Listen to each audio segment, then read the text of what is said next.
Bonsoir à tous.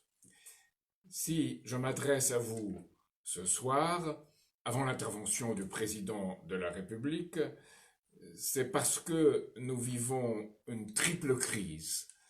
Une crise de santé publique, une crise financière qui lui est associée, et une crise des chaînes d'approvisionnement, qui est une crise de toute l'économie, puisqu'on a investi ailleurs et que partout dans le monde circulent les biens.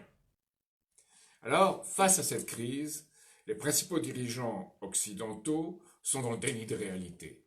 Ils font preuve à la fois d'incompétence et d'arrogance, une très grande arrogance. Alors, le président de la République va parler, mais je ne sais pas s'il prendra la décision qu'il faut immédiatement prendre, parce qu'elle correspond à la réalité de la crise. C'est de reporter les élections municipales. Ce report des élections municipales est nécessaire parce que ne pas le faire, c'est créer à la fois les conditions de réunion publique dans laquelle l'épidémie pourra se propager. Et c'est aussi rompre avec le principe d'égalité républicain, parce que les vieux n'iront pas voter par crainte des conséquences d'assister à une réunion publique dans laquelle ils peuvent être contaminés. Et aussi, des régions sont plus affectées que d'autres et ne pourront pas de la même façon aller se rendre aux urnes. Donc, voilà pour les raisons qui font que je m'adresse à vous ce soir, avant le président de la République.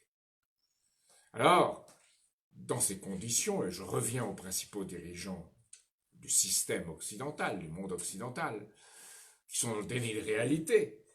On a vu en Allemagne Jens Spahn, le ministre, dire que l'épidémie ne passerait jamais par l'Allemagne, le coronavirus ne viendrait jamais par l'Allemagne. Donald Trump, maintenant, qui dit il ne faut pas que les Européens rentrent aux États-Unis, j'interdis aux Européens de venir aux États-Unis, en laissant venir les Britanniques, bien entendu, anglo-américains, nous l'avons dit souvent. Et puis, Donald Trump dit c'est pas une crise financière. Aujourd'hui, la bourse a baissé aux États-Unis de plus de 6%. Hier, elle avait baissé de tout autant. Donc, on dit il n'y a pas de crise financière. Nos banques, et je le cite, nos banques, dit-il, notre système bancaire est incroyablement fort. Et chez nous, en Europe, Merkel et Macron disent que cette crise est inexorable, qu'elle viendra, que probablement 70% de la population se trouvera atteinte. Qu'est-ce que ça veut dire? Ça veut dire qu'auparavant, on n'a pas fait ce qu'il fallait, en amont, et par-delà les gouvernements actuels, parce qu'on a laissé l'hôpital public, en particulier, partir à la dérive. La manière dont on considère l'hôpital public, qui devrait fonctionner en flux tendu, c'est-à-dire pas de lit libre parce qu'il faut que chaque lit rapporte. On aligne le public sur le privé, alors que le privé peut choisir la maladie et les malades, pas l'hôpital public qui doit prendre le monde, tout le monde.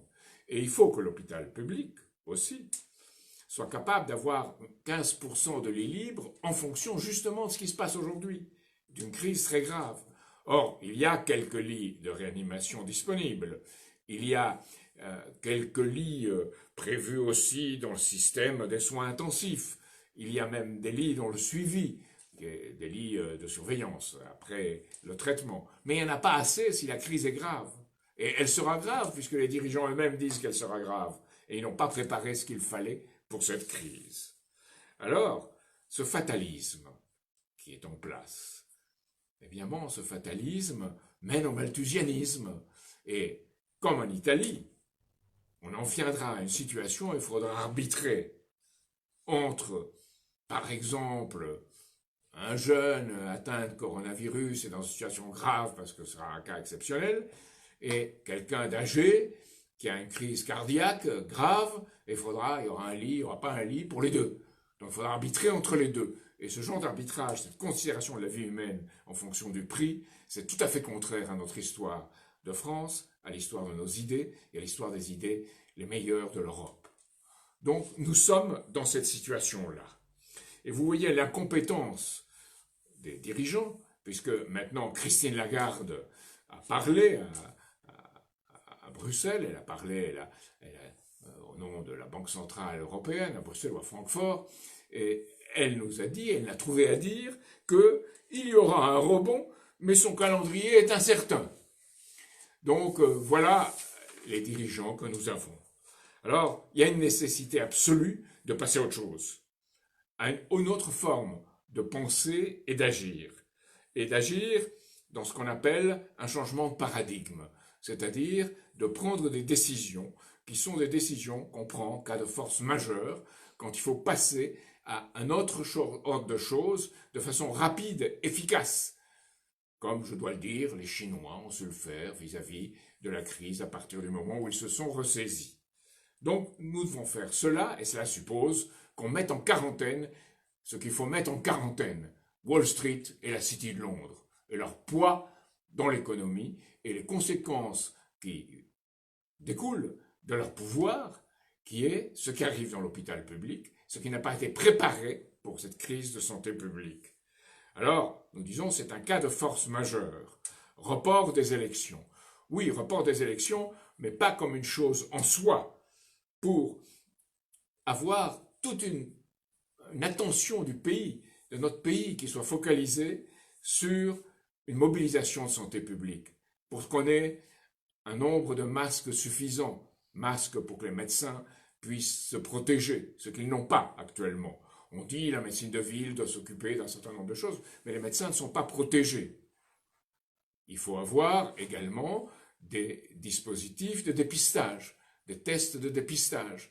Il n'y en a pas assez. À peine, il y a quelques jours, 1 millier pour toute la France. Donc qui dépiste-t-on? Les ministres, les députés, mais pas le peuple. On dit au peuple, restez chez vous et on s'occupera de vous après, plus tard. Donc c'est une situation où le système politique dans lequel nous vivons exhibe littéralement ses plaies mentales et son incapacité à penser en termes de bien commun, en termes de justice sociale. Et c'est cela qui exige de nous tous un sursaut, parce que c'est un système profondément en crise, et cette mobilisation de santé publique doit s'accompagner de ce qui va la permettre. D'abord, assainir le système financier. Ce que nous avons dit, séparer les banques, que les banques de crédit et de dépôt soient séparées des banques qui spéculent sur les marchés financiers, qu'on n'aide pas celle-là, si elle tombe en faillite, eh bien tant pis pour elle, et que les sociétés d'assurance aussi soient séparées dans leurs fonctions. Et ne pas laisser dire, comme a dit un membre du gouvernement, je ne veux pas la citer, qui a dit c'est le moment d'investir en bourse, il faut y aller. C'était hier avant qu'elle baisse de 10%. Le CAC 40, 12%, même le CAC 40 en ce moment. Et puis Bruno Le Maire qui a dit l'assurance vie c'est très bien, mais évidemment les assurances vie en euros, on ne pourra bientôt plus rembourser le capital, donc investissez en utilité de compte et c'est la bourse, et la bourse monte toujours. Vous voyez l'incompétence, et l'incompétence en même temps, le cynisme de ces dirigeants. Et c'est cela que nous dénonçons. Et reporter les élections municipales, c'est nous donner un temps pour la mobilisation, mais aussi pour la réflexion sur ce qui doit être accompli. Il nous faut une banque nationale faisant ce crédit public, permettant d'investir dans les infrastructures, et y compris dans l'hôpital public. Parce que tout l'État devrait fonctionner comme doit fonctionner normalement un hôpital public. Non par une tarification exacte, non par une logique de profit, mais par une logique de traiter les gens qui s'y trouvent, de les soigner, de les guérir. Eh bien, il faut soigner et guérir toute notre économie qui est profondément malade de doses massives de fausses monnaies. Donc voilà le défi, voilà toute l'ampleur du défi. Et je pense que aujourd'hui, j'ai réfléchi à cette situation. Aujourd'hui, il est légitime d'avoir peur. Il est légitime d'avoir peur en raison de cette incompétence, de cette absence de mobilisation, cette absence d'empathie, cette absence de générosité de ceux qui nous dirigent, dans tout le système occidental, et aussi malheureusement dans une certaine mesure ailleurs. Mais il est encore plus nécessaire de surmonter sa peur. Parce que ne croyez pas que les institutions vont faire pour vous ce qu'elles devraient faire. C'est vous, le peuple, qui doit se mobiliser. Et soit se mobiliser pour mettre la pression sur les institutions à l'intérieur de chaque pays et aussi pour que les principaux chefs d'État du monde se rassemblent, se réunissent. La Russie, la Chine, les États-Unis, l'Inde éventuellement, et alors la France. Eh bien la France aura plus que jamais dans son histoire un rôle à jouer, de médiatrice, d'inspiratrice, de catalyseur. Et ce rôle, aujourd'hui, l'histoire nous l'offre. C'est l'autre aspect du défi de santé publique, du défi de crise économique, du défi de l'effondrement financier. C'est une chance dans ce sens, une chance terrible, mais une chance.